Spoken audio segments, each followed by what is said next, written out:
These are excerpts from, this is for Dance for could have been Life or Love, because it's DFL. So there's Dance for Life, Dance for Love, and Dance for Freedom, and Dance for Joy were the 4 Dance For programs that I wrote, quite a number of years ago.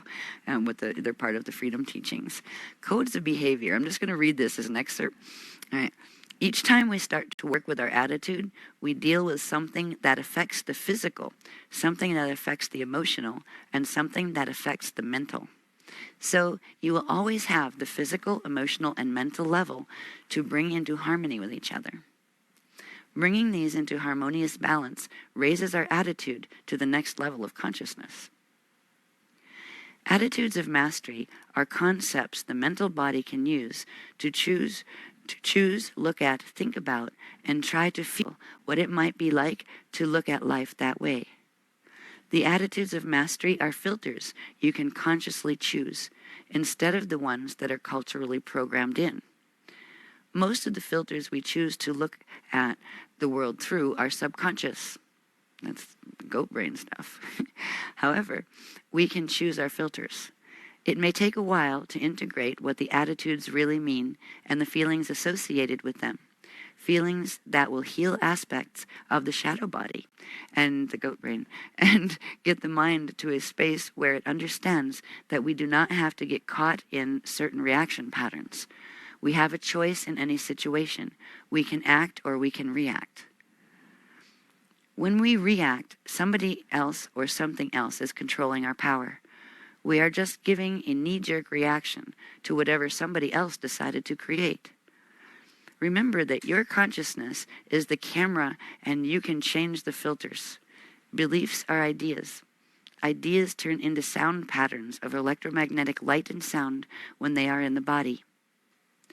If your beliefs and the things that you choose to honor with your mind are not in divine alignment as far as what creates harmony and peace, it will literally create blockages in your bioenergetic field that block the ability of the higher levels to integrate.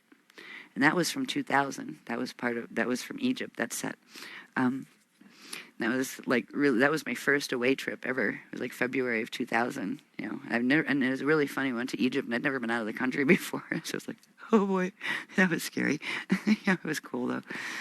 Most of us are looking at the world through our shadow, and we do not, or our goat brain. We didn't have goat brain in those days, though, so I'm adding that. It's not really in the text. I'm adding that as a contemporary update.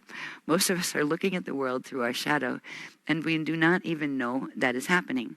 We just feel it. That is where we get the fear feeling, the worry feelings, the anger feelings. Also, where we get the days when we are absolutely manic. You are just wired, and frequencies are working. You feel good that day. Then you get the opposite, and you go into depression. All of these things are the play between the energies of the light and the shadow within each person. The shadow does not use any of these attitudes as filters.